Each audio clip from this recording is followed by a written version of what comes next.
सभी लोग हाथ जोड़ेंगे और सब बच्चे थोड़ा दूर दूर बैठेंगे जिससे अनुशासन बनाए रखें कक्षा में। नमो अरिहंताणम नमो सेधाणम नमो आयरियाणम नमो वज्रायाणम नमो लोए सब साहुणम। जय बोलिए देवादिदेव श्री प्रथम तीर्थंकर आदिनाथ भगवान की।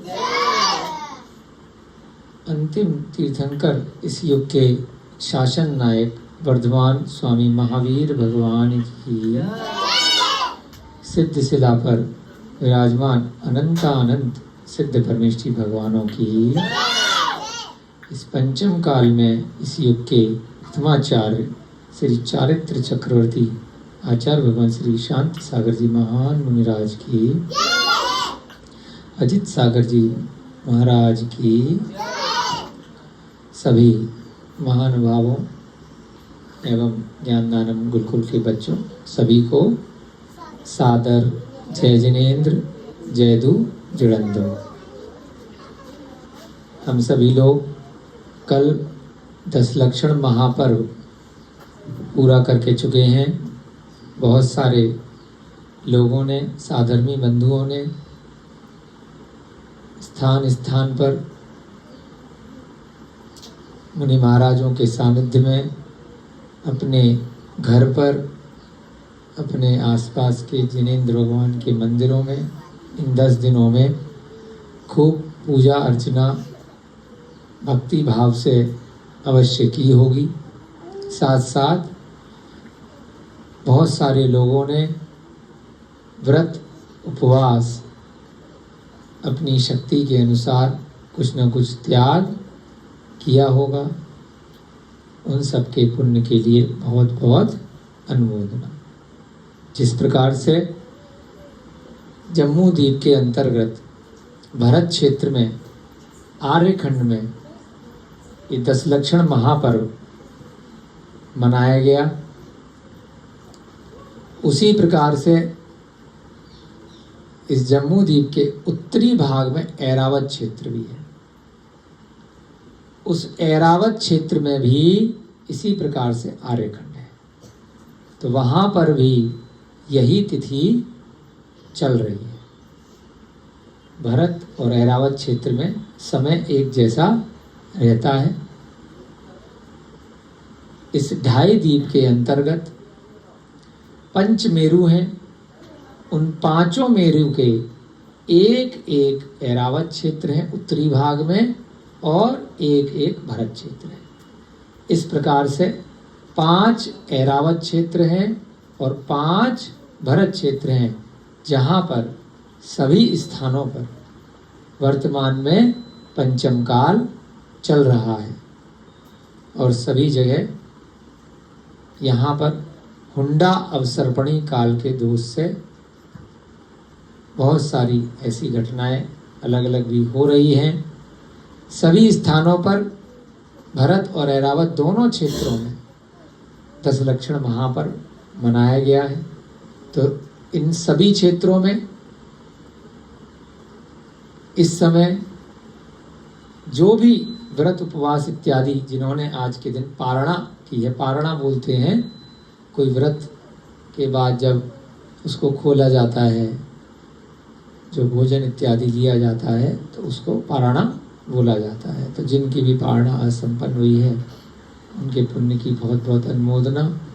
कुछ लोग 16 कारण के भी उपवास करते हैं, उनका भी पुण्य कर्मों की निर्जरा मोक्ष मार्ग उनका प्रशस्त रहे, ऐसी मन में भावना भाते हुए हम अपना आज का स्वाध्याय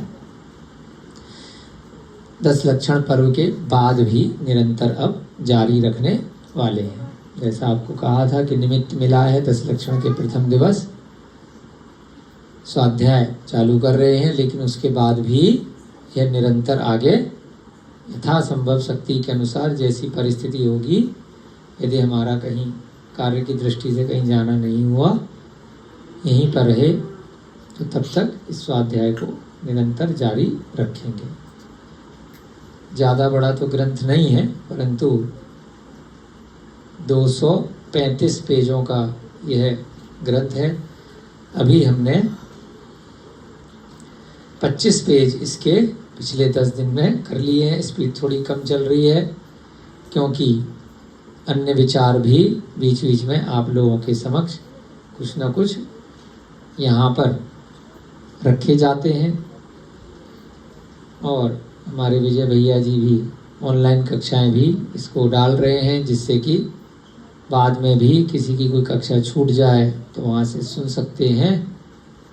और बहुत सारे नए लोग भी जो यहाँ पर उपस्थित नहीं हैं, वे सभी भी स्वाध्याय का आनंद ले सकते हैं। बहुत सारी वीडियोस नेट पे मिलती हैं, कुछ मिथ्या दर्शन की होती हैं तो बहुत थोड़ी सी सम्यक दर्शन की भी रहती हैं।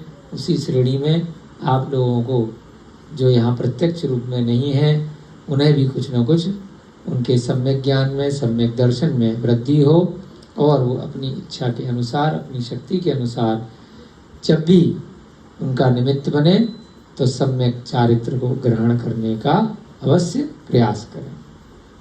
गृहस्थ में है तो अणुव्रत लें। गृहस्थ जीवन से भविष्य में बाहर निकलना चाहते हैं तो महाव्रतों को भी धारण करें। यही हमारा यहाँ पर स्वाध्याय का मुख्य उद्देश्य है।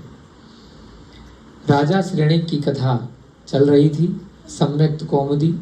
उसमें उन्होंने गौतम गणधर के समक्ष जाकर के प्रश्न किया है कि मुझे सम्यक दर्शन को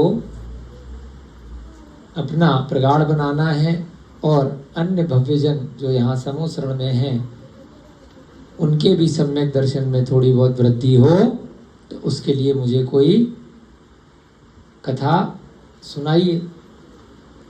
तो गौतम गणधर अरहत दास सेठ की कथा वहाँ पर सुना रहे हैं कि किस प्रकार से अरहत दास सेठ के नगर में जो राजा था वह कौमुदी महोत्सव में नगर की सभी स्त्रियों को वन में भेजता है। बाद में उसको अपनी रानी का भी स्मरण हो आता है और वह अपने मंत्री को समझा रहा है कि चलो हम भी वहाँ पर चल के उनका नृत्य वन में देखते हैं। परंतु मंत्री थोड़ा होशियार है, वह उस समय वहाँ जाना उचित नहीं समझता। तो अपने राजा को वह समझा रहा है कि चूंकि वहाँ पर पुरुषों का जाना मना है तो बेहतर है कि हम लोग नहीं जाएं। राजा उसे समझा रहा है कि चलते हैं, कोई दिक्कत नहीं है, मैं बहुत शक्तिशाली हूँ, कोई दिक्कत नहीं आएगी। मंत्री समझा रहा है कि प्रजा विरोध कर देगी तो राज्य पद भी छीन सकता है। मंत्री फिर अपनी बात को समझाने के लिए राजा को एक दूसरी कथा सुना रहा है, राजा यशोधन की कथा, कि किस प्रकार से आप ही की तरह पहले एक जिद्दी राजा था, उसके नगर में भी बाहर से किसी ने आक्रमण किया।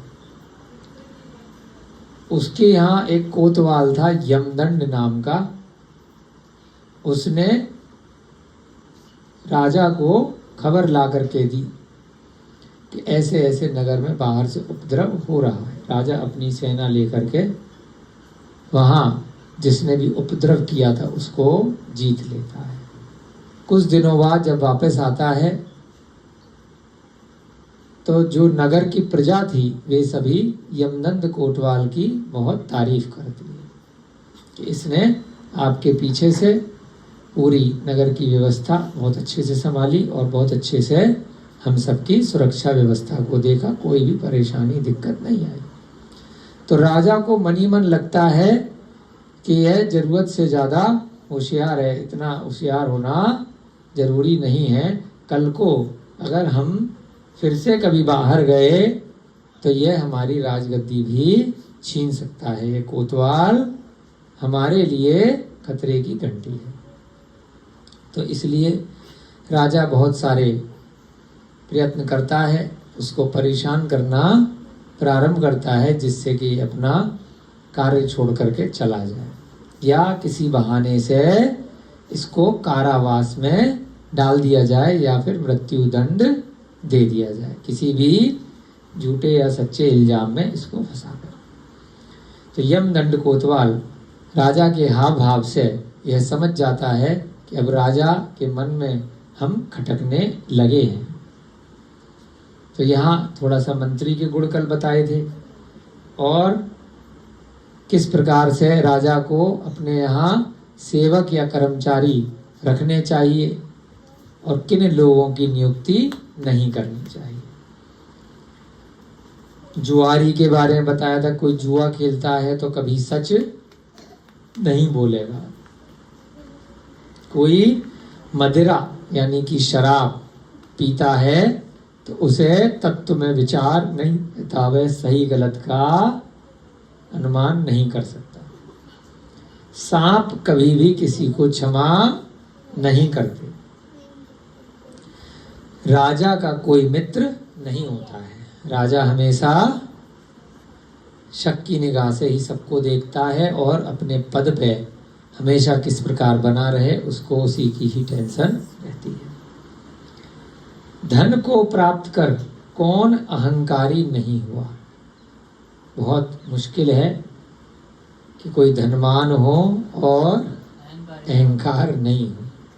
सम्यक दृष्टि के साथ तो होता है, जो सम्यक दृष्टि नहीं है तो उनके पास यदि धन किसी प्रकार से, किसी प्रपंच से या पूर्व जन्म के किसी कर्म के उदय से आ जाता है तो वह बहुत घमंड करते हैं, मान करते हैं और उनके अंदर मद यानी कि अहंकार आ जाता है कि मेरे पास बहुत रुपया पैसा है, बहुत धन वैभव लक्ष्मी संपदा है, तो वह बाकी संसार को तुच्छ समझते हैं, बाकी जीव जंतुओं का और अन्य मनुष्यों का निरादर करते हैं उस अहंकार के कारण से। जबकि वह भूल जाते हैं क्योंकि सम्यक दर्शन से रहित हैं कि यह धन ज्यादा दिन रहने वाला नहीं है। रात्रि के बाद प्रातः काल आता है तो प्रातः काल के बाद निश्चित तौर पर रात्रि आनी है इस संसार में। जब ये आयु पूरी हो जाएगी, जब मनुष्य भव पूरा हो जाएगा तो इस धन के अहंकार के कारण से, इसके ममत्व के कारण से, इसमें परिग्रह मूर्छा रखने के कारण से हो सकता है कि अगला जन्म मनुष्य भव का मिले ही ना, त्रियंच या नरक गति भी प्राप्त हो सकती है, पशु पक्षियों वाली योनि भी मिल सकती है। तो इसलिए यहाँ पर इस ग्रंथ के माध्यम से, इस कथा के माध्यम से कुछ हम लोगों को कुछ ज्ञान भी दिया जा रहा है। छोटे बच्चे भी बड़े ध्यान से सुन रहे हैं, तो जब बड़े हो जाएं या वर्तमान में भी जो भी इस चीज़ को सुन रहे हैं, ध्यान रखना बेटा, अगर आपके पास पड़ोसी से तुलना में या किसी और बच्चे से तुलनात्मक रूप में आपके पिता के पास या आपके परिवार के पास में धन, जमीन, आभूषण, वस्त्र इत्यादि कुछ थोड़े से ज़्यादा अधिक हों तो अहंकार मत करना, घमंड मत करना, दूसरे को कभी नीचा मत दिखाना। किस विषयी मनुष्य की आपदाएं नष्ट हुई हैं। पृथ्वी पर स्त्रियों के द्वारा किसका मन खंडित नहीं हुआ है।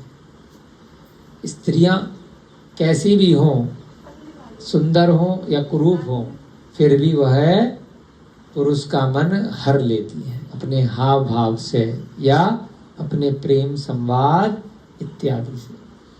तो कुछ उदाहरण दिए हैं कि धन आ जाएगा तो अहंकार आना है। स्त्री अगर सामने से निकलेगी तो जब तक इंद्रियों पे वश नहीं है किसी पुरुष के, उसके भाव थोड़ी देर के लिए तो है ना खंडित होंगे ही होंगे। ये अनादि काल से सिस्टम चला आ रहा है। किसी विषयी मनुष्य की आपदाएं नष्ट नहीं हुई हैं, यानी कि जो विषयों में अंधा है, विषय वासनाओं में, तो उसके ऊपर जो भी उसकी सुख संपत्ति है वो कल को नष्ट होनी ही होनी है। राजाओं का प्यारा कौन है। राजा का प्यारा कोई नहीं है। काल की गोचरता को कौन प्राप्त नहीं हुआ है। कौन मनुष्य धन से गौरव को प्राप्त हुआ है। दुर्जन के जाल में पड़ा हुआ कौन पुरुष सुख से निकला है, अर्थात कोई नहीं। दुर्जन यानी कोई दुष्ट व्यक्ति है, कोई बेईमान आदमी है, कोई शराबी है, व्यसनी है, उसकी संगति में अगर कोई रह रहा है तो आज नहीं तो कल वो भी व्यसन करेगा ही करेगा। इसलिए छोटे बच्चों को भी जब ये बड़े हो जाएं तो उनके लिए भी, और जो बड़े हो चुके हैं उनके लिए भी यही प्रेरणा है कि यदि आप किसी कारण से कोई बुरी आदत को छोड़ना चाहते हैं तो सबसे पहले आपके आसपास जो बुरे लोगों की संगति है उसको आपको छोड़ना पड़ेगा। आप अगर सोचें कि बेईमान, चोर, व्यसनी है ना, मधु मांस मदिरा का सेवन करने वाला व्यक्ति आपका पक्का दोस्त रहे और आप पूरे दिन उसी के साथ उठे बैठे, कोई सिगरेट पी रहा है, कॉलेज में होता है ना, सबसे पहले बच्चे लोग धूम्रपान, सिगरेट पीना किसी दोस्त की संगति में प्रारंभ करते हैं। उसके बाद फिर शराब, फिर परस्त्री, फिर जुआ, फिर सट्टा, फिर मैचों पे सट्टा लगाना, फिर आगे चल चल के इंजेक्शन वाली ड्रग्स और भी बुरे बुरे व्यसन। तो संगति से ही होता है। एक मित्र अगर बुरा है तो वह सभी को बुरा बना देगा अपनी कंपनी में। एक मछली सारे तालाब को गंदा करती है, ऐसा उदाहरण आया है। उसी प्रकार से एक सद्पुरुष, एक सज्जन अगर उसके गुणों में अधिकता है, अगर उसके गुणों में प्रधानता है तो पूरे संसार को वह सुधार भी सकता है। जैसे तीर्थंकर हैं, कोई मुनि महाराज हैं, कोई सम्यक चारित्र का धारण करने वाले विद्वान, कोई भी महापुरुष हैं, तो वो एक ही अपने आसपास के बहुत सारे बुरे लोगों को सुधार भी सकते हैं। जैसे बुरी मछली गंदा करती है, अच्छी मछली साफ भी कर सकती है। तो ये कार्य किसका है? तीर्थंकरों का है कि वह तीर्थ की प्रवृत्ति कराते हैं। इस संसार में जितने भी दुखी आत्मा उनके समूह शरण में आते हैं, उनके सानिध्य में आते हैं, वह धीरे धीरे सुधर जाते हैं। कुछ जा करके पकड़ के नहीं लाते, जबरदस्ती किसी को नहीं सुधारते। क्या करते हैं तीर्थंकर या मुनि महाराज? एक स्थान से दूसरे स्थान पर बस विहार करते हैं, बस चलते हैं और उसके बाद कहीं पर रुक जाते हैं। वो किसी को भी तू आ पकड़ के नहीं लाते। हमें तो लाना पड़ता है ना, आ जाओ, बुलाना पड़ता है। लेकिन तीर्थंकर के साथ क्या होता है? वो बस अपना समूह शरण लगाते हैं, खुद भी नहीं लगाते। इंद्र की आज्ञा से कुबेर उसकी रचना करता है। अरिहंत केवली की भी इसी प्रकार से रचना, छोटा सा मोसरण लगता है, उसको गंधकुटी कहते हैं। मुनि महाराजों का भी इसी प्रकार से, बड़े बड़े आचार्यों का उनकी जो सभा लगती है तो वो किसी को भी इनवाइट करने नहीं जाते। जो भी जीव उस नगर में, उस स्थान में, उस ग्राम में अपने पुण्य से वहां पर रह रहे होते, उनको जैसे ही पता चलता है, चाहे वो राजा हो। अब यहाँ राजा श्रेणिक के पास भी भगवान ने फोन नहीं कराया कि हम यहाँ आ गए, हमारा समोसरण लगा, आ जाओ। वहां का जो वनपाल था वो फल लेकर के गया है और उसने जाकर के स्वयं बताया राजा श्रेणिक को कि इस प्रकार से वहां समोसरण लगा है। तो वह राजा भी अपनी पूरी सेना, अपनी प्रजा लेकर के पहुंचता है। तो ऐसे ही जब शास्त्र का स्वाध्याय है, जो रुचि करने वाले लोग हैं वो जबरदस्ती ला करके नहीं बिठाए जाते। हम तो बिठा लेते हैं, है ना। लेकिन जब सम्यक चारित्र का धारण करने वाले कोई सच्चे गुरु हैं, कोई तीर्थंकर हैं, तो स्वयं जीव वहां पहुंच जाता है। तो यहां पर क्या कहा है कि दुर्जन की संगति में यदि कोई रहेगा तो निश्चित तौर पर वो बच के नहीं निकल सकता, उसको भी अवश्य उसके गुण आएंगे।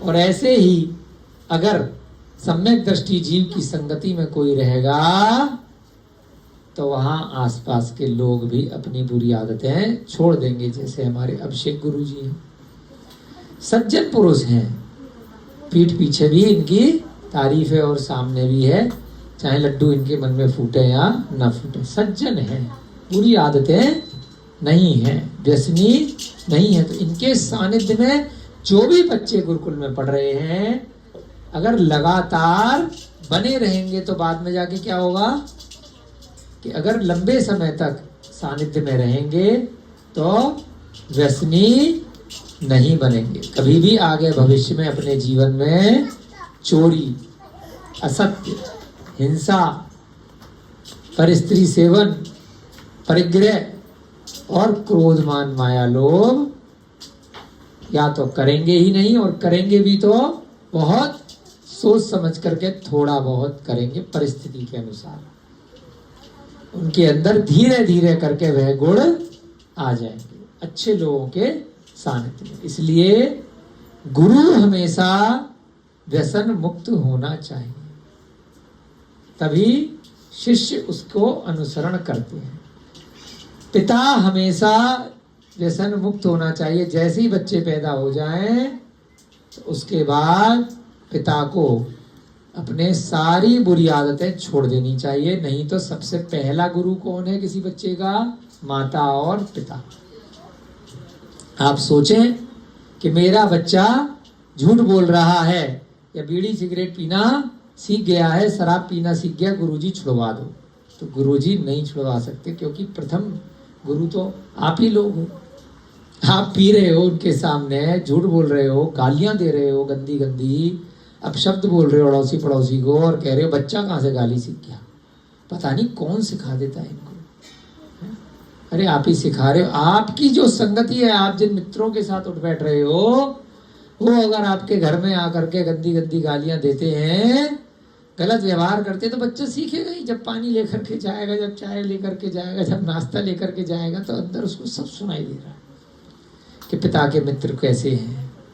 तो यदि आपको अपने बच्चों को सुधारना है तो ऐसे रिश्तेदार, ऐसे मित्र, ऐसे अड़ोसी पड़ोसियों की एंट्री बंद कर दो, है ना। क्योंकि वे सब क्या है? दुर्जन है। यहाँ क्या लिखा है? दुर्जन के जाल में पड़ा हुआ कौन पुरुष सुख से निकला है, अर्थात कोई नहीं। बहुत बार बहुत लोग बोलते हैं, इसलिए ऐसे शास्त्र के उदाहरण से अपने जनरल उदाहरण आपको दे रहे हैं व्यवहारिक। बहुत लोग बोलते हैं कि बच्चा झूठ बोलता है, बच्चे ने कॉलेज में जाते ही पहला साल हुआ नहीं और हमने इसकी शर्ट में से सिगरेट निकाली है, हमने इसको शराब के ठेके पे देखा है, हमने किसी लड़की के साथ इसको पकड़ा है जिसका चरित्र सही नहीं है। क्यों उसके अंदर वो गुण आए? क्योंकि कॉलेज में तो बहुत बाद में जाकर के सीखेगा, वो घर से ही सीख करके जाता है, और उसके बाद कॉलेज में जाते ही फिर वो स्वच्छंद आचरण करने लगता है कि अब मैं बाहर आ गया, अब कोई देखने सुनने वाला नहीं है, महीने 2 महीने में जाऊंगा, हॉस्टल में रहूंगा, या फिर पूरे दिन कॉलेज में कुछ भी करूंगा पढ़ाई के नाम पर या कोचिंग के नाम पर। तो कौन पूछने वाला है, कौन देखने वाला है?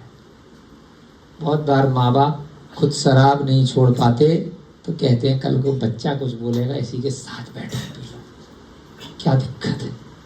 पत्नी के साथ में बैठ के पी लो, जिससे कि बाद में टोका टाकी ना करे। बहुत हमने सुना है पंचम काल के प्रभाव से कि पत्नी को बोल देते हैं चल तू पैक बना, है धीरे धीरे करके शादी के बाद उसको पटाना शुरू कर देते हैं कि जिससे कि बाद में कभी ये घर से ना निकाल दे, तो इसको भी ढाल लो अपने हिसाब से।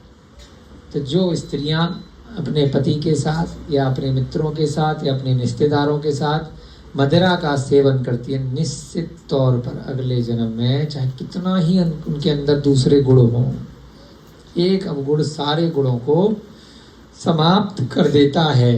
नियम है, क्या नियम है? नरक और त्रियंच गति अगले भव में, और उसके बाद भी हो सकता है लगातार न जाने कितने भवों तक मिलने वाली है। इतने असंख्यात जीव हैं तो उनका नंबर भी तो कब आएगा फिर मनुष्य बनने का? जगह तो खाली होगी तभी तो कोई आएगा, है? एक कमरे में 100 सीटें हैं, एक स्कूल में अगर 30 सीटें हैं एक क्लास में, एक खाली करेगा तभी तो दूसरा आएगा। मनुष्यों की संख्या निश्चित रहती है, बढ़ती और कम नहीं होती है। 2.5 दीप में ही मनुष्य रहेंगे और उतने ही रहेंगे।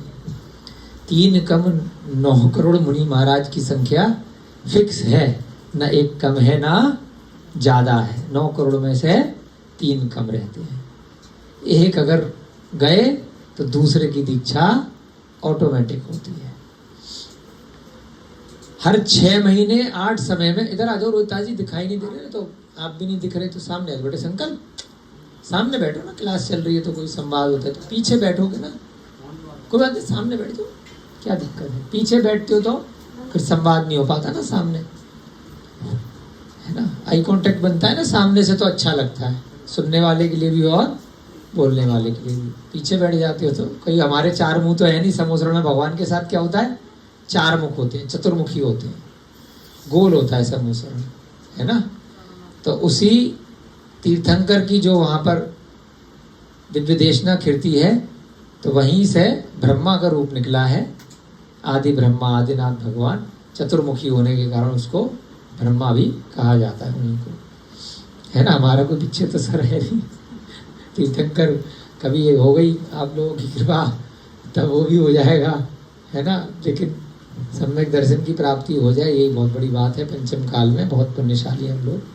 तो हमारी चर्चा चल रही है कि दुर्जन की संगति में यदि कोई रहता है तो वो दुर्जन हुए बिना नहीं रहेगा।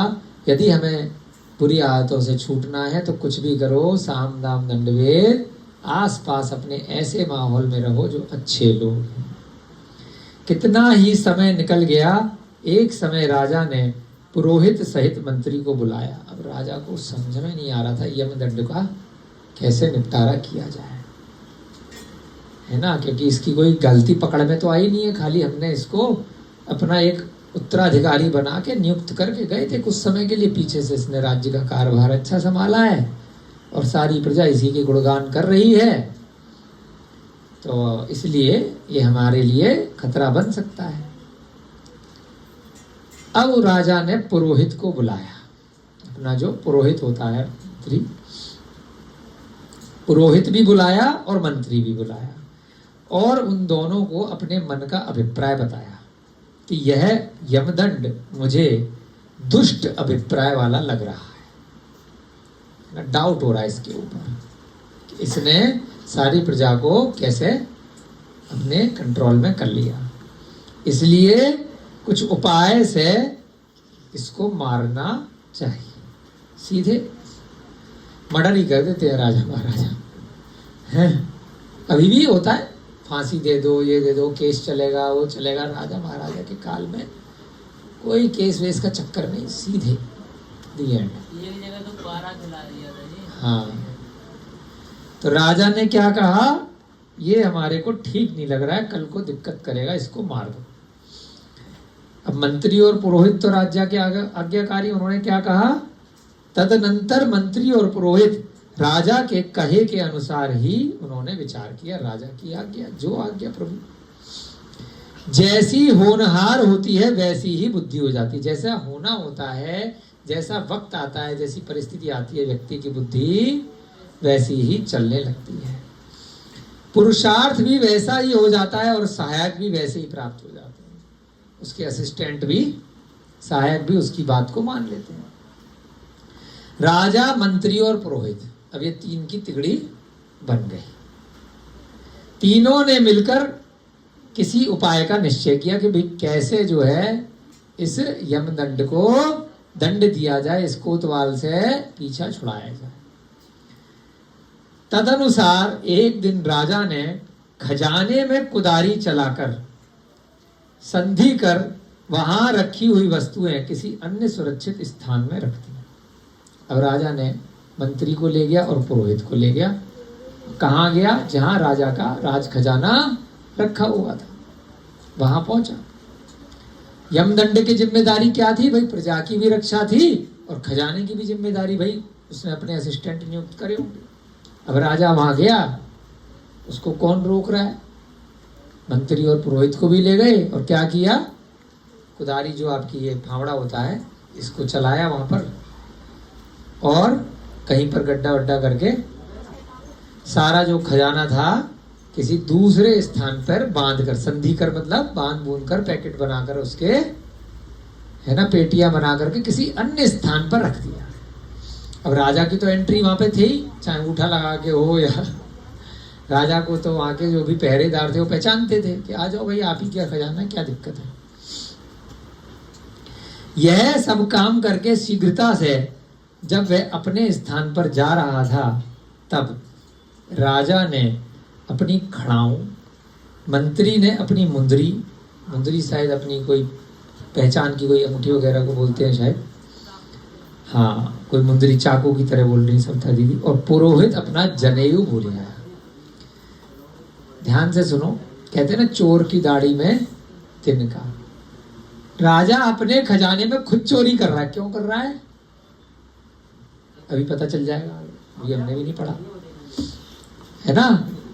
तो राजा ने चोरी नहीं करी, अपने खजाने में से अपना सामान हटा करके कहीं और रख दिया, लेकिन जल्दबाजी में आया, क्योंकि यमदंड को तो बताया नहीं है, वो कभी भी राउंड पे हो सकता आ जाए।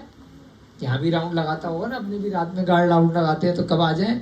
हम अपने ही यहाँ अपने गार्ड की अगर छुट्टी करना चाहते हैं तो क्या करेंगे? रात में खुद ही चोरी कर लेंगे या खुद ही अपना कीमती सामान कहीं और रख देंगे और नाम लगा देंगे कि भाई तूने चोरी किया है, अब तेरी छुट्टी। ये बड़ा अच्छा तरीका होता है किसी की छुट्टी करनी हो, है उसकी जिम्मेदारी पे जो काम दे रखा है उसको कुछ करके उसका नाम लगा दो। तो राजा अपनी खड़ाऊ भूल गया जल्दबाजी में वहां पे, और मंत्री अपनी मुंदरी भूल गया, और पुरोहित अपना जनेऊ भूल गया।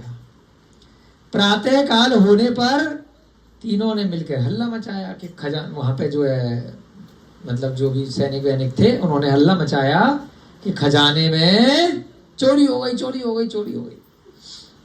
यमदंड को बुलाने के लिए सेवक भेजेगा। भाई मैनेजर को बुलाया जाएगा ना, नीचे वाले का क्या नाम है, जो हेड है।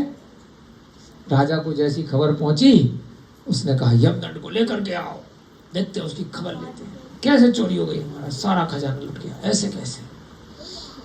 यमदंड ने मन में विचार किया कि आज तो मेरी मृत्यु आ पहुंची है, अब मैं बचने वाला नहीं हूं। क्योंकि कहा है निश्चय से पृथ्वी तल पर राजा का क्रोध, राजा का क्रोध है, दुर्व्यवहार से युक्त, दुख से देखने योग्य, दुष्ट अभिप्राय से सहित, दुख से समन करने के योग्य, दुर्घट, दुष्ट और दुख से सहन करने के योग्य होता है। यानी कि राजा को अगर क्रोध आ जाए तो वह दुख के पर्यायवाची यहाँ बताए हैं कि वह बहुत बुरी तरह से फिर अब दुख देगा, या तो कोड़े मारेगा, तभी तो प्रेशर बनाएगा, या फिर इतना प्रेशर दे देगा कि 2-3 दिन के अंदर मुझे सारा खजाना चाहिए, मैं कहाँ से लाऊंगा, ढूंढूंगा। कोशिश तो करेगा भी, बीरबल की तरह वो कहानी आती है ना, अकबर बीरबल की, और बहुत सारे और भी अन्य उदाहरण आते हैं। तो राजा अगर मेरे ऊपर कुपित हो गया तो मेरा बचना बहुत मुश्किल है, मुझे अवश्य ही बहुत दुखित देगा। दूसरी बात यह भी है कि कुपित मनुष्य में ज्ञातापन कहाँ हो सकता है। कुपित माने क्रोधित। अब मैं उसको कितना भी समझाऊंगा कि मैं ढूंढ के ला रहा हूं खजाना, कहाँ गया है ना, लेकिन वो क्रोधित है और उसका सब कुछ लुट गया है, तो वह ज्ञातापन यानी कि वह उसके बाद मेरी कोई बात नहीं सुनेगा, उसका दिमाग खराब हो रखा होगा इस टाइम। शांत परिणाम राजा के नहीं होंगे तो वो तुरंत ही मुझे अवश्य ही तुरंत दंड देगा। राजा के क्रोध से कवि, अकवि, चतुर, अचतुर, शूरवीर, भयभीत, दीर्घायु और कुलीन मनुष्य कुलहीन हो जाता है। अगर राजा किसी अच्छे कवि पे क्रोधित हो गया तो वो अपनी सारी कविता भूल जाता है, अकवि हो जाता है। हमारे संकल्प जी कवि है ना, बड़ी अच्छी अच्छी कविताएं लिखते हैं, लेकिन अगर किसी राजा को छेड़ दिया तो सारी कविता इनकी धरी की धरी रह जाएगी। चतुर है तो अचतुर बन जाता है, मूर्ख बन जाता है, सारी अपनी चालें भूल जाता है जब राजा का डंडा चलता है। शूरवीर भी भयभीत हो जाता है, बहुत बड़े बड़े शूरवीर राजा के, क्योंकि राजा के पास क्या है, पूरी सेना है, वो इतनी पब्लिक देख करके भाई साहब भयभीत हो जाता है। दीर्घायु भी मनुष्य, उसकी आयु कम रह जाती है। और अच्छे कुल का होने वाला भी राजा के क्रोध से कुलहीन हो जाता है। ये कौन सोच रहा है? यमदंड सोच रहा है। जाने से पहले जब राजा ने उसको बुलाने के लिए 4 आदमी भेज दिए। अब ऐसे सोच विचार करके अपने मन में संतोष करके कि यार आज तो मेरी मृत्यु आ गई है, चलो कोई बात नहीं, देख लेते हैं। वहां निश्चय करके यमदंड, अब नहीं गए तब भी मरेंगे, जाना तो पड़ेगा ही। तो राजा क्या करता है, राजमहल में यमदंड को बुला लेता है। यमदंड राजमहल में पहुंचता है। उसे देखकर राजा ने कहा, आगे बेटा, हे यमदंड, तुम महाजनों की तो रक्षा करते हो। मुद्दे पे आ गया है, तुम्हारी बड़ी तारीफ कर रहे थे लोग, सारे की सारे प्रजाजन, जब हम आए थे दिग्विजय से लौट के। तुम महाजनों की तो बहुत रक्षा करते हो, परंतु मेरे ऊपर उदासीनता बरतते हो। मेरी रक्षा नहीं कर रहे, क्योंकि मेरी रक्षा खजाने से होगी, खजाने से ही, रुपए पैसे से ही तो पूरा राज्य चलेगा। अब कोई सोचे कि भाई संस्था का जो खजाना है, कहीं रुपया पैसा है, कहीं कोई ऐसी चीज है उसको चोरी कर ले। कई बार होता है, मंदिरों में चोरी होती है, संस्थाओं में, ऑफिसेज में, एक आदमी चोरी करके ले जाता है तो उसका खामियाजा किसको? भाई वो पैसे से सभी का तो व्यवस्था चल रही थी, तो उस पैसे से पूरी राज्य की व्यवस्था चल रही थी राजा की। वो कोई एक राजा का घर का तो था नहीं, वो खाएगा क्या खजाने को? लेकिन चोरी करने वाले का भी पूरा बर्बादी हो जाती है। हाँ बर्बाद होती है। बर्बाद क्या सर, तो होना ही है। तो और काहे के लिए ग्रंथ पढ़ रहे हैं? चोरी का आएगा, जाएगा ना रंजगति, इस जन्म में भी और अगले जन्म में भी दुखी दुख उठाता है। नहीं फलता कभी भी चोरी का। 5 प्रकार के पाप का बर्बाद होता है, खाली कोई चोरी एक अलग से नहीं है। 4 प्रकार की कषाय, 5 प्रकार के पाप जो भी करता है वह इस जन्म में भी और अगले जन्म में भी दुख ही दुख उठाता है। दुख में वा, चोरी करते समय भी दुख उठाता है और चोरी के बाद भी उसके जब कर्मों का उदय आता है तब भी दुख ही दुख, उसका कोई अंत नहीं है। वैसे भी दुख उठाता है। तो बुरे उन्हीं से तो बचने के लिए स्वाध्याय कर रहे हैं ना।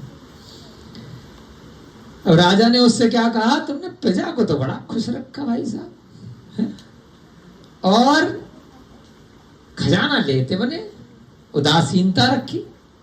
आज मेरे खजाने में स्थित सब वस्तुएं चोर ले गए, पता चला तुम्हें? नहीं पता चला? खबर आई है नहीं आई है कि सोए पड़े हैं? वे वस्तुएं और चोर, टाइम दे रहा हूं, शीघ्र ही देने के योग्य हैं। चोर को भी लेकर के आ और सारा सामान वापस आ जाना चाहिए, नहीं तो लटका दिए जाओगे, नहीं तो तुम्हारा शिरच्छेद करूंगा, गला कटवा दूंगा। सीधे पब्लिक पे चौराहे पे खड़ा करके हैं? क्या कहा राजा ने? क्योंकि मौका देख रहा था ना, ऐसे मारेगा या ऐसे भगाएगा तो बाद में दिक्कत आएगी। तो क्या सोच रहा है कि भाई ऐसे फंसा लो, खजाना खुद ही छुपा दो। ये भी बड़ी अच्छी तरकीब बताई है, लेकिन अपने को नहीं इस्तेमाल करनी। माया चाहिए, गलत कार्य क्यों करें, क्या फायदा? सम्यक दृष्टि है ना अपन सब, बच्चे और बड़े लोग तो हैं, बन गए ना 10 दिन में ही। बने नहीं बने, थोड़ा बहुत आंशिक रूप से। सम्यक दर्शन का मतलब होता है हमेशा, क्षणिक नहीं। शमशान में जाकर तो सबको वैराग्य आता है 1-2 घंटे के लिए। घर में बड़े बुजुर्गों का जब देहांत होता है या कोई वस्तु छूट जाती है तो सभी को 13 दिन तक वैराग्य खूब आता है, खूब रोते हैं। उसके बाद फिर गलत कार्यों में लिप्त हो जाते हैं, तो वो सम्यक दर्शन स्थायी नहीं है। जैसे क्षणिक वैराग्य शमशान में 1 घंटे चिता जलाने में स्थायी नहीं है। सम्यक दर्शन का तात्पर्य क्या है? पढ़ रहे हो, जब भी निमित्त बना तब क्रोध नहीं करना है। जब क्रोध का कोई निमित्त ही नहीं है, अरे मैं तो बड़ा खुश रहता हूँ, बड़ा प्रसन्न रहता हूँ, है? जब कोई परेशानी है, जब किसी के पैसे देने हैं, वो 36 गालियां आपको दे रहा है, मार रहा पीटा, तब आपको संयम रखना है? जब आपके ऊपर आपकी पत्नी हावी हो रही है, चिल्ला रही है, चीख रही है, या कोई पड़ोसी आपको मारने के लिए आया है, तब आपको अपनी इंद्रियों को कंट्रोल में रखना है। परीक्षा जब हो रही है उसमें उन्नत होना है। जब परीक्षा का दिन ही नहीं है, पढ़े जाओ पढ़े जाओ पढ़े जाओ रटे जाओ, उसका क्या है? तो सम्यक दर्शन की परीक्षा कब होगी? जब कोई परिस्थिति आएगी, जब ऐसी सर्कमस्टांसेस आएगी, जब निमित्त बनेगा विपरीत, है ना? हो जाता है ना रविकांत जी, हमेशा खुश रहते हो लेकिन कभी परिस्थिति आई तो क्या हुआ? क्रोधित हुए। तो वही परीक्षा है असली, समझ? सबके लिए, हमारे लिए भी है, सबके लिए है। क्योंकि पंचम काल का प्रभाव है यहाँ पर। हम लोगों को स्थायी सम्यक दर्शन नहीं हो पा रहा है। इसी को क्या बोला? छायक सम्यक दृष्टि। छायक सम्यक दृष्टि भी 6 माह के लिए मोहित मूर्छित हो सकता है, लेकिन 6 माह से ज्यादा नहीं होता अगर छायक सम्यक दृष्टि है। भगवान राम कौन थे? भगवान उसी भव से मोक्ष गए। इतना बड़ा राम मंदिर बनाए ना, उनके नाम पे खूब युद्ध हो रहे हैं पिछले 100 सालों से, है?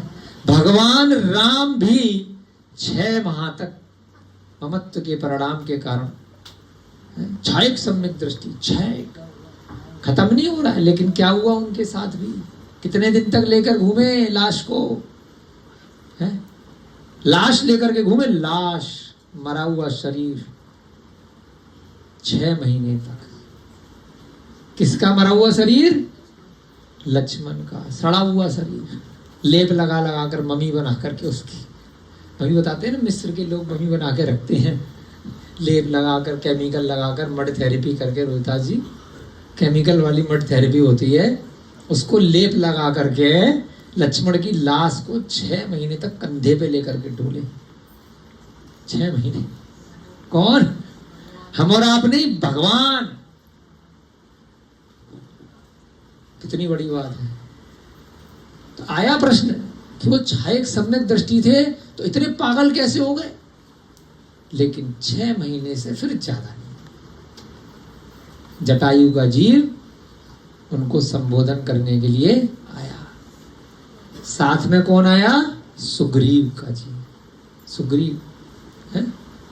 दोनों देव पर्याय से आए संबोधित करने के लिए कि भाई क्या कर रहे, पागल हो गए। उसके बाद फिर जो दीक्षा ली तो सीधे मोक्ष पे जाकर के, केवल ज्ञान पे जाकर के रुके कि मैं क्या कर रहा था। तो हम लोग भी किस खेत की मूली, हमें भी क्रोध आ सकता है, ये बता रहे हैं कि जब भगवान को भी मूर्छा, मूर्छा माने एक तो मूर्छा होती है बेहोश हो जाना। मूर्छा का तात्पर्य ग्रंथों की भाषा में क्या होता है? ममत्व के परिणाम, परिग्रह, ममता रूपी इतने भयानक परिणाम। पत्नी को तो छोड़ दिया, सीता को, मरे चाहे जिए जंगल में, लेकिन भाई को नहीं छोड़ पा रहे।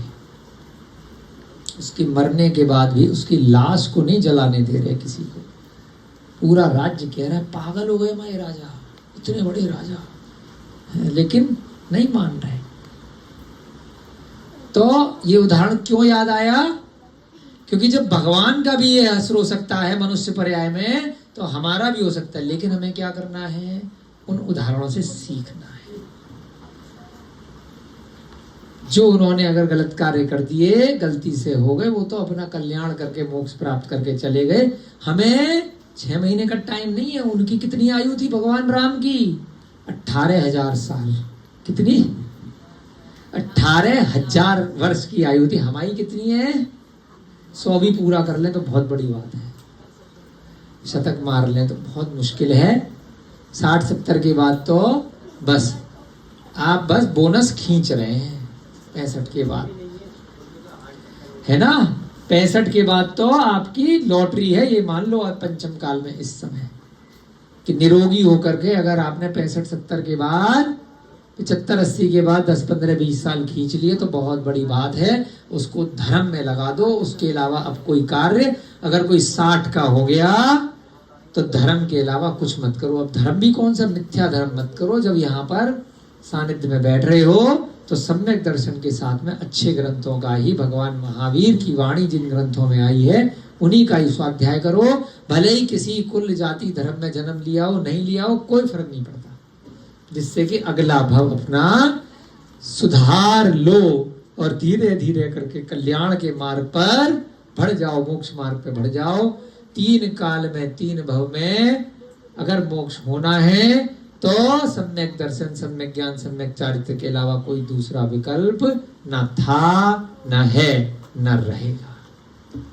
निर्ग्रंथ मुद्रा के अलावा अंतरंग और बाहरंग से हर प्रकार से अपरिग्रही होने के अतिरिक्त कोई भी दूसरा तरीका न है, न था, न रहेगा। गौतम गणधर्वी ब्राह्मण थे, उसके बाद भी अगर मोक्ष मार्ग पे जाना है तो उनको भी भगवान महावीर के समोसरण में जाकर के दिगंबर मुद्रा को धारण करना ही पड़ा।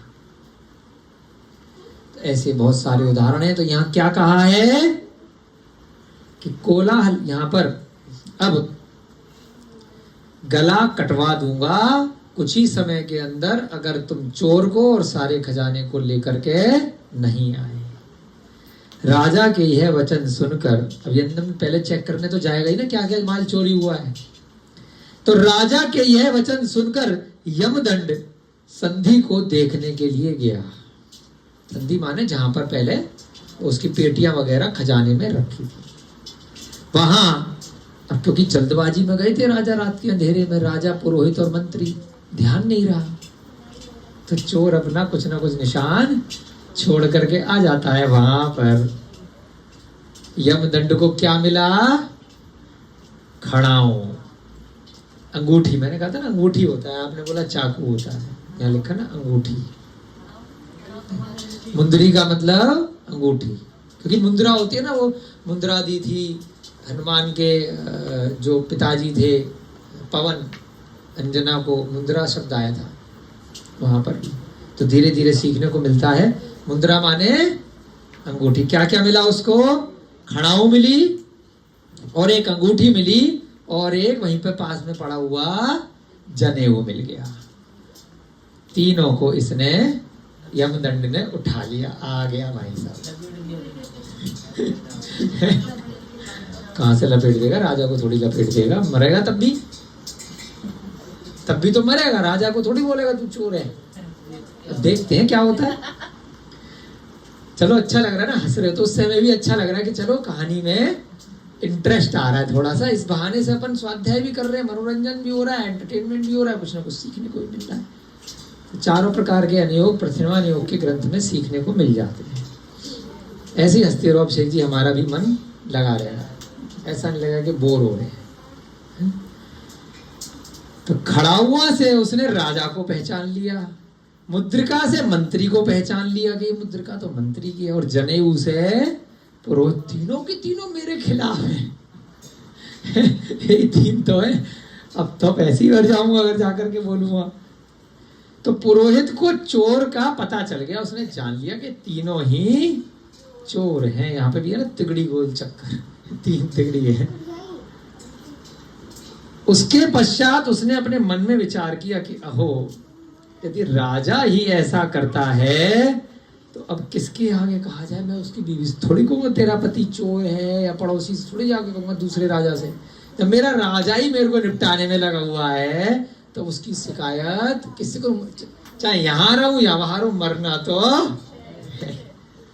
जैसा कि कहा है, यदि पशु ही द्वीप को उजाड़ने लग जाए। अब किसी द्वीप में मान लो बहुत अच्छे अच्छे पेड़ पौधे हैं, घास है, फल फूल हैं, और पशुओं के लिए ही है, पशु ही उसको स्वयं नष्ट कर दे तो बाद में क्या होगा? राजा ही क्या हुआ, चल रहा है? हाँ।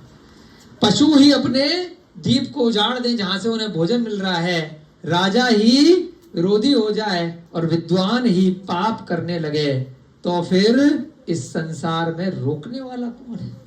वर्तमान में क्या हो रहा है? जज ही पाप कर रहे हैं, जो न्यायाधीश हैं, राजा ही करप्शन कर रहे हैं, भ्रष्टाचार कर रहे हैं, है ना, खुद ही चोरी कर रहे हैं अपने राज्य में। भाई राजा अगर जो 5 साल के लिए राजा बना, 3 साल के लिए राजा बना, तो क्या कर रहा है आजकल? परिस्थितियां आप भी देख रहे हैं, हम भी देख रहे हैं कि जितना धन बटोरना है बटोर लो। क्यों? का क्या कारण है? पता नहीं, 5 साल बाद दोबारा नंबर लगे ना लगे, खींच लो भाई साहब। हाँ, मतलब न्यायाधीश भी चोर, यानी कि पैसा खा रहे हैं, है ना, मंत्री भी। तो वर्तमान में चल रहा है लोकतंत्र में। तो क्या कहा यहाँ पर कि राजा ही अगर चोर हो जाए, राजा खुद ही चोरी करने लग जाए, विद्वान होकर के पाप करने लग जाए, दूसरों को प्रवचन दे रहे, माइक पर बैठ करके किताबें लिख रहे, बड़ी बड़ी बहुत विद्वान बन रहे, और बाद में वही विद्वान पाप करे, दुराचार करे, हैं, मांसाहार का सेवन करे, हैं, जो गलत कार्य के लिए वो लोगों को मना कर रहा है, और रात में जाकर के वह स्वयं गलत कार्य करे, तो क्या होगा? इस संसार में रोकने हो, फिर उसको कौन रोकेगा? विद्वानी जो सबको शिक्षा दे रहा है वही शिक्षक है। यह कोलाहल सुनकर सभी नगरवासी लोग भी इकट्ठे, जब चोरी हो गई, चोरी हो गई, चोरी हो गई, सारे नगरवासी भी वहां पर राजमहल में, अरे राजा के खजाने में चोर, सारा पूरा नगर इकट्ठा हो गया। अब राजा ने उनके सामने सब समाचार कहा। नगरवासियों ने कहा, हे तात, तात माने पिता, नगरवासियों के भी कोई लीडर रहे होंगे ना, अब इतने सारे नगरवासी थोड़ी बोलेंगे, उनका कोई लीडर आया, नेता आया। हे तात, हे प्रभु, हे पिता, आप हमारे पिता वहां हैं, चलो एक काम करते हैं, इसे 7 दिन देने के योग्य है। किसे? यमदंड को। इतनी जल्दी मत मारो, 7 दिन का टाइम दे दो, है ना। वहां के नेता भाई कुछ तो उचित समय देना पड़ेगा ना, आजकल भी दिया जाता है ना, उसको अंग्रेजी में बोलते हैं opportunity of being heard. Opportunity माने मौका, उसको भी सुना जाए, मौका तो ढूंढ करके लाए, अपना दिमाग दौड़ाएगा यहाँ वहां, परंतु इससे पहले ही वो तो एक ही दिन में देख आया है कि ये 3 चीजें हैं, ये चोर हैं, लेकिन अब राजा ही चोर है, मंत्री चोर है, पुरोहित चोर है, तो इनको अभी कैसे बोल दूं, तो फंस जाऊंगा। तो पब्लिक ने कहा कि भैया 7 दिन दे दो, 7 दिन में चोर और खजाने को ले आएगा तो ठीक है, नहीं तो निपटा देना चौराहे पे। 7 दिन के अनंतर यदि यह वस्तुएं और चोर को नहीं देता है, तो देव श्रीमान जी जो आपने विचार किया है वह किया जाए। आपका बिल्कुल उचित विचार है, इसको जैसे बोलते हैं फांसी देनी है, होता है ना, बहुत बार होता है कि उसने बलात्कार किया, सारी पब्लिक आकर के, इतना अजीब सा लगता है हमको कई बार सुन करके, है ना, खूब अखबार में, फिल्मों में, है, मारने की बात कौन कर रहे हैं? जो खुद है ऐसे, है ना। जब वो स्वयं पब्लिक ऐसी है वर्तमान में, उनमें से अधिकतर वो दूसरे को दंड देने की बात कर रहे हैं, भ्रष्टाचार के नाम पर जंतर मंतर पे धरने प्रदर्शन कर रहे हैं हजारों लाखों में, और खुद मौका मिले तो सब, हर व्यक्ति भ्रष्टाचारी, कोई मौका छोड़ने को तैयार नहीं है, दूसरे के पीछे पड़े हुए हैं। तो क्या कहा है इन शास्त्रों में? स्वयं का अध्ययन करो भैया, सारे लोग अपने अपने को सुधार लो, दूसरे को सुधारने में बहुत कोई फायदा नहीं है। दूसरे को दंड देना सबसे आसान है, स्वयं अपनी इंद्रियों को वश में करो, स्वयं को सुधारो सारे लोग, और उसी को हक है दूसरे को सुधारने का या दूसरे को दंड देने का, जिसमें स्वयं में वह दोष नहीं है। स्वयं तो दुराचारी है, और दूसरे का दुराचार पकड़ा गया तो इसको मारो, इसको दंड दो, इसको चौराहे पे लटकाओ। हक नहीं है जब आप खुद वैसे हो तो। खुद के मन में अगर चोर है, मौका ही तो नहीं मिला है।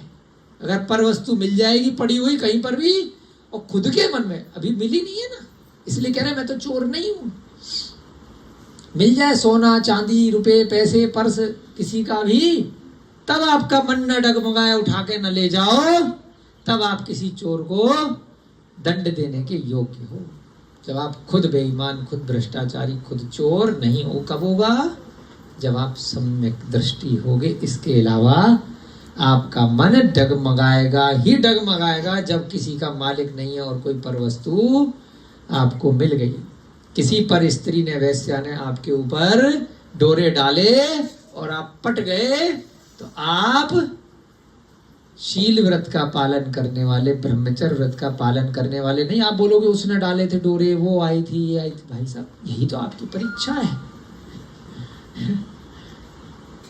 क्रोध का निमित्त मिला और आप क्रोधित नहीं हुए, किसी ने बहुत आपको सुनाया, बहुत एक लिमिट क्रॉस कर दी, उसके बाद अब मेरा पारा आप नहीं छोड़ूंगा, आप तो यही तो परीक्षा है। निमित्त नहीं मिला था तब तक आप बिल्कुल शांत थे, उत्तम क्षमा उत्तम क्षमा उत्तम क्षमा है करे जा रहे थे। और जिसके प्रति कोई गलत व्यवहार कराया, इससे तो मेरी बातचीत बंद है। इस संस्था में जिसकी भी जिससे बातचीत बंद है, आपके घर परिवार में जिसकी जिससे बातचीत बंद है, उत्तम क्षमा के दिन अगर ये इस ग्रंथ का कुछ भी आपने स्वाध्याय 1% भी किया है, सबसे पहले, बाद में बातचीत बंद करो या नहीं करो, परंतु उत्तम क्षमा वाले दिन उससे क्षमा जरूर मांगना, जिससे कि 6 माह से ज्यादा अगर क्रोध बना रहा, मोह, राग द्वेष दोनों को मोहनीय परिणाम कहते हैं, मोहनीय कर्म, राग और द्वेष दोनों, अगर 180 दिन मोटा मोटा या 6 माह से 1 सेकंड भी ज्यादा राग या द्वेष किसी भी जीव के प्रति आपका रहा, तो नियम है, ग्रंथ में लिखा है, तत्वार सूत्र में लिखा है, हम अपने मन से नहीं कह रहे हैं, 70 कोड़ा कोड़ी सागर तक। कितने? 70 कोड़ा कोड़ी सागर तक वह राग द्वेष किसी ना किसी रूप में कर्मों का उदय बन करके पीछा नहीं छोड़ेगा। बार बार बार बार उस जीव से आपको कष्ट मिलेगा। तो 6 महीने से ज्यादा कुछ भी हो जाए, किसी से भी बैर मत रखना। 6 माह से 1 सेकंड भी ज्यादा नहीं होना चाहिए। अगर किसी से भी आपकी बातचीत, आपके अड़ोसी पड़ोसी, आपके घर परिवार, आपके बुआ फूफा चाचा ताऊ भाई बहन, किसी से बंद है, शादी में कुछ कह दिया था, तमाशा हो गया था, ये हो गया था, वो हो गया था, 6 माह से ऊपर मत रखना। मैं नहीं कह रहा हूं, ग्रंथ से बता रहा हूं आपको। अगर 6 माह से ज्यादा बैर हुआ तो वह जीव या आप आपस में मिलकर के बार बार बार बार हर भव में, हर योनि में एक दूसरे को मारते रहोगे। 10 भवों तक रावण, लक्ष्मण और राम और सीता एक दूसरे के जान के दुश्मन बने रहे 10 भव तक। जरासी से 1 भव का, 10 भव से कमठ का जीव पार्श्वनाथ भगवान पे उपसर्ग करता रहा, जरासे से बैर के कारण, थोड़े से मोह के कारण बैर किया था कमठ के जीव ने। भाई बन के परे, दोनों पक्के भाई थे, जबकि सगे भाई, सगे भाई ने अपनी भाई की पत्नी से दुराचार किया। उसके बाद भाई ने माफ कर दिया, लेकिन जिसने दुराचार किया उसने माफ नहीं किया और कमठ बन के 10 भव तक पार्श्वनाथ को कितना उपसर्ग किया हम सबके सामने। तो हमें इन ग्रंथों से सीखना है। यहाँ क्या कहा है कि 7 दिन का इसको समय दिया जाए। 7 दिन कर अगर ये वस्तुएं और चोर को नहीं देवे तो क्या करें कि जैसा आपने उचित समझा है वैसा करें। राजा ने महाजनों के द्वारा, जो भी उनके नेता लोग थे, जो लीडर थे, उनके द्वारा कहे हुए वचन को बड़े कष्ट से, अरे यार साला 7 दिन और झेलना पड़ेगा। अगर 7 दिन में इसने पकड़ लिया चोरों को या खजाना ढूंढ लिया तो हमारे राजा को टेंशन हो गई माथे पे। लेकिन अब सारे की सारी पब्लिक कह रही है, उनके लीडर कह रहे हैं, अब कैसे भाई, नहीं आज कैसे मारूंगा, वो तो प्लानिंग से बैठा था, आज ही निपटा दो। तो राजा ने बड़े कष्ट से उनकी बात को माना। 5 मिनट और स्वाध्याय करेंगे, फिर आपकी कक्षा का समाप्त करेंगे। बस ये पैराग्राफ पढ़ेंगे। इस बात को अच्छी तरह से जानकर नागरिक लोग अब अपने अपने घर गए। देखी जाएगी यार, फिर घर में जाकर के मीटिंग करेंगे, किसने चुराया होगा, किसने चुराया होता है ना, कुछ घटना हो जाती है। तो सब अपनी गप्पबाजी में अपने अपने घर में सविता दीदी पूरे के पूरे सोनपुरा में हैं फैला देती है। कोई भी बात हो जाए तो ममता दीदी भी, महिलाओं के पेट में कोई बात नहीं पचती है, सारी महिलाएं, वो तो गुण है उनका, उसमें कोई दिक्कत थोड़ी है। तो बहुत जंगल में आग की तरह कोई भी अच्छी या बुरी बात है फैल जाती है, चाहे फोन पे हो, फोन है या नहीं है, माइक हो या नहीं हो, किताब हो या तार हो, वो जो बात फैलनी होती है वो फैल जाती है फटाफट से। एक और बड़ा होता है, बड़ा चढ़ा के बताना। वो तो रहता है, कोई दिक्कत थोड़ी। इधर यमदंड ने अपने राजपुत्र आदि सब समाज को एकत्रित किया। अब राजपुत्र को बुलाया, सबको बुलाया। भाई ये 3 तो चोर हैं ही हैं, इनको क्या बुलाऊंगा, लेकिन अब बताऊंगा कैसे। अब उन्होंने राजपुत्र को और समाज के कुछ लोगों को एकत्रित किया यमदंड ने। शाम को उस मीटिंग के बाद में, अब बताओ मुझे क्या करना चाहिए। ऐसी व्यवस्था मेरी आ पहुंची है। जो महाजन थे उन्होंने कहा भय मत करो, तुम्हारी रक्षा के लिए उद्यत रहते हुए इस नगर में कभी चोरी नहीं हुई। तुम इतने साल से, इतने वर्षों से यहाँ यमदंड हो, यहाँ कोतवाल हो, पहले तो कभी चोरी नहीं हुई। यह चोरी तुम्हारे अथवा राजा के भेद से हुई है। राजा और तुम्हारी आपस में बन नहीं रही है, इस कारण से यह चोरी हुई है। तुम दोनों के बीच में जो दुष्ट होगा उसका हम लोग निग्रह करेंगे। कोई तीसरा लंगूर आकर के, तुम दोनों की लड़ाई चल रही है बहुत दिनों से, बन नहीं रही है, कोई तीसरा आकर के अगर कोई चोरी करके चला गया है तो हम लोग उसका निग्रह करेंगे, यानी कि उसको ढूंढ करके लाएंगे। यमदंड ने कहा ऐसा होना चाहिए, आप कृपया करके मेरे को कुछ सहायता करें या कुछ प्लानिंग बताएं, कुछ मेरी है ना स्कीम बताएं। तो अब कल की कक्षा में देखेंगे। पढ़ते हम थोड़ा सा हैं, लेकिन इधर उधर भी चर्चा करके थोड़ा सा कुछ दूसरे ज्ञान की भी बातें करने का प्रयास करते हैं। कहानी भी चलती रहे और साथ साथ दूसरे उदाहरणों से भी हम कुछ ना कुछ अपने सम्यक दर्शन, सम्यक ज्ञान, सम्यक चारित्र में वृद्धि करें। 10 लक्षण के 10 धर्म आपके पूरे हो गए हैं। संभवतः अभी भैया जी से चर्चा करके क्षमावाणी पर्व यहाँ कब मनाएंगे है ना, उसकी हम चर्चा करेंगे। हमारी धर्मपत्नी जी अभी इंदौर में है, वही यहाँ की सारी व्यवस्था देखती हैं ऐसे किसी प्रोग्राम की। तो क्षमावाणी वैसे तिथि के अनुसार तो कल की है, लघु रूप में अपने संस्था में सुबह प्रातःकाल या बच्चों के साथ वैसे मना लेंगे कल। समाज के साथ में क्षमावाणी रविवार के दिन, या तो इस रविवार या अगले रविवार, मतलब जो आने वाला है। भैया जी कह रहे कोई मेरठ में भी प्रोग्राम है 14 तारीख को, तो विचार विमर्श करके तो कभी भी उसको हम इस माह रखेंगे, जिससे समाज को भी आसपास के लोगों को बुलाएंगे और सभी लोग क्षमावाणी के लिए आप सभी से मिच्छामि दुक्कडम उत्तम क्षमा।